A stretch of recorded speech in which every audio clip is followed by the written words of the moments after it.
আলুর পুরে ভরা খাস্তা আলুর কচুরি, গরম গরম চায়ের সঙ্গে মুচমুচে আলুর কচুরি, একদমই আড্ডাটা জমে যাবে বিকেলের। আসসালামু আলাইকুম everyone, welcome to Maryam mini kitchen. ঘরে থাকা বা হাতের কাছেই থাকা অল্প কিছু উপকরণে তৈরি করে নেওয়া যাবে এই মজাদার আলুর কচুরিগুলো।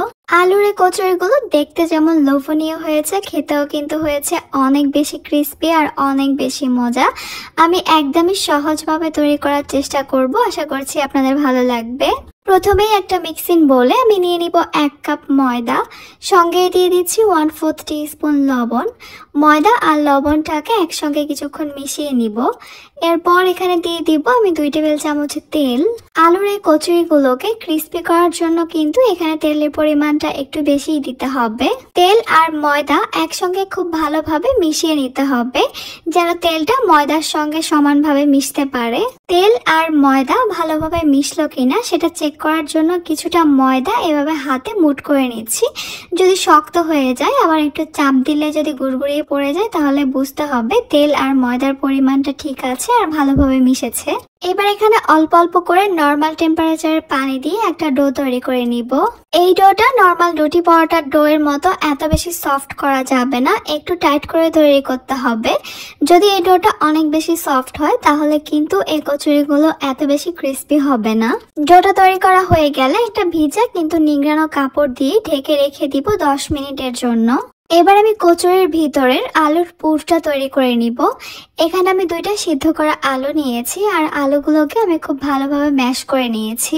এবার এখানে দিয়ে দিব চিলি ফ্লেক্স 1/2 চা চামচ, কালো গোলমরিচের গুঁড়া দিয়ে দিচ্ছি 1/4 টিস্পুন, ভাজা জিরার গুঁড়া দিয়ে দিব 1/4 টিস্পুন, গরম মশলা গুঁড়া দিয়ে দিব 1/4 টিস্পুন, দিয়ে দিচ্ছি 1 চা চামচ কাঁচা মরিচ কুচি। ঝালের পরিমাণটা যদি আপনারা কমিয়ে খেতে পছন্দ করেন, তাহলে এখানে যে কোনো একটা মরিচ দিলেই হবে।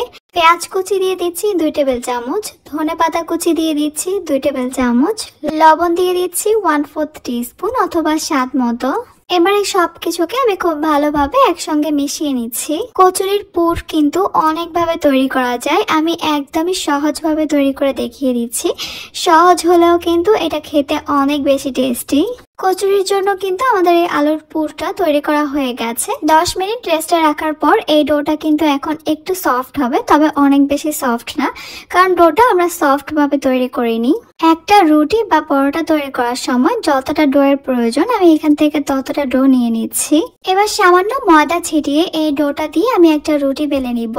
চেষ্টা করবেন এই রুটিটা একটু পাতলা আর একটু বড় করে বেলার জন্য।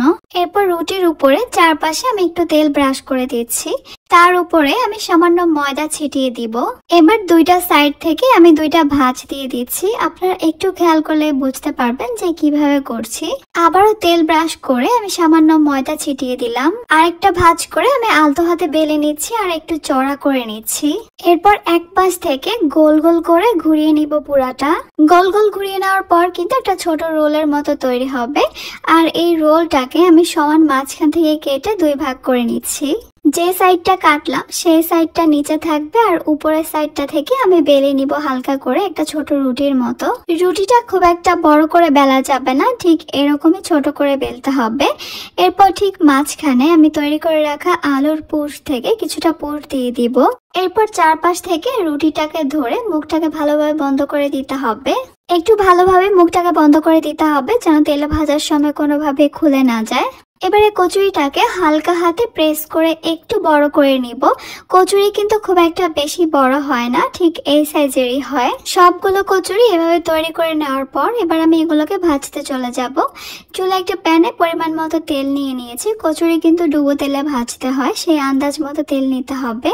তেলটা কিছুটা গরম হয়ে আসলে আমি একসঙ্গে 4টা-5টা কচুরি দিয়ে দিব। অতিরিক্ত গরম তেলে এগুলো দিলে কিন্তু উপর থেকে খুব জলদি কালার চলে আসবে, ভিতর থেকে হবে না, কাঁচা রয়ে যাবে। তাই কম গরম তেলে এগুলোকে দিতে হবে প্রথমে। এরপর চুলার হিটটাকে লো মিডিয়ামের মাঝামাঝি রেখে এগুলোকে একটু সময় নিয়ে ভাজতে হবে। প্রায় 8 থেকে 10 মিনিটের মতো সময় লাগবে এই কচুরিগুলো ভাজা হতে। ভাজা হয়ে গেলে খুব সুন্দর একটা কালার চলে আসবে আর অনেক বেশি মুচমুচে হয়ে যাবে, তখনই তেল ঝরিয়ে এগুলোকে তুলে নিচ্ছি। আমি কিন্তু এখানে নর্মাল কচুরি তৈরি করিনি, লেয়ার কচুরি তৈরি করেছি। লেয়ার কচুরিগুলো দেখতে অনেক বেশি লোভনীয় আর খেতেও কিন্তু অনেক বেশি ক্রিস্পি হয়। ভাজার পর কিন্তু লেয়ার গুলো খুব সুন্দরভাবে বোঝা যায়। আপনারা কিন্তু চাইলে সেম রেসিপি ফলো করে লেয়ার তৈরি না করেও কচুরিগুলো তৈরি করতে পারেন, সেটাও কিন্তু খেতে দারুণ লাগে। একটা কচুরি আমি ভেঙে দেখিয়ে দিচ্ছি এটা কতটা মুচমুচে আর কতটা পারফেক্ট ভাবে তৈরি হয়েছে। আমি একদমই সহজভাবে তৈরি করার চেষ্টা করেছি। আশা করছি আমার আজকের রেসিপি আপনাদের কাছে খুবই ভালো লেগেছে আর সহজও লেগেছে। তাহলে আজকে এই পর্যন্তই। সবাই অনেক বেশি ভালো থাকবেন, সুস্থ থাকবেন। আল্লাহ হাফেজ।